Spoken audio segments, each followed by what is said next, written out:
নিরামিষের দিন কি করব ভাবতে ভাবতেই মনে পড়ে গেল ছোলার ডালের কথা। তা কোটো খুলে দেখি কিছুটা ছোলার ডাল রয়েছে। ছোলার ডালের কথা একদমই মনে ছিল না, ডালগুলো অনেক দিন ছিল। তা ভাবলাম হয়তো খাওয়াই যাবে না। তো দেখি ডালগুলোকে আমি অনেকবার জল দিয়ে ধুয়ে নিলাম, ধুয়ে নিয়ে প্রেশারে দিয়ে 4টে সিটি মেরে নিলাম। তো দেখলাম ডালটা খুব ভালোভাবে সেদ্ধ হয়ে গেছে। তো দেখুন কড়াইয়ে তেল গরম করে তার মধ্যে কিছুটা 5 ফোড়ন, শুকনো লঙ্কা আর তেজপাতা ফোড়ন দিয়ে খানিকক্ষণ নাড়াচাড়া করে নিলাম। তারপরে দিয়ে দিলাম কিছুটা হিং আর আদাটা দেওয়ার পরে একটু হলুদ দিলাম, নাহলে আদাটা খুব ফাটে তো তেলের মধ্যে। তো দেখুন আদার কাঁচা গন্ধ যাওয়া অবধি নাড়াচাড়া করে দিয়ে দিলাম কিছু কুচিয়ে রাখা টমেটোটা দেওয়ার পর দিয়ে দিলাম একটু লবণ, যাতে টমেটোটা নরম হয়ে যায়।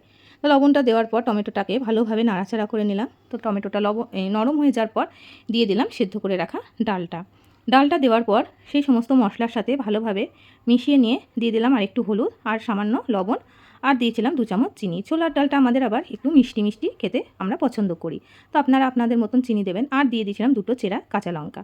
সমস্ত কিছু দিয়ে ডালটা ফোটা পর্যন্ত অপেক্ষা করলাম। তো দেখুন ডালটা ফুটে গিয়েছে এবং ডালটা কিন্তু আমার রান্না একদম কমপ্লিট হয়ে গেছে।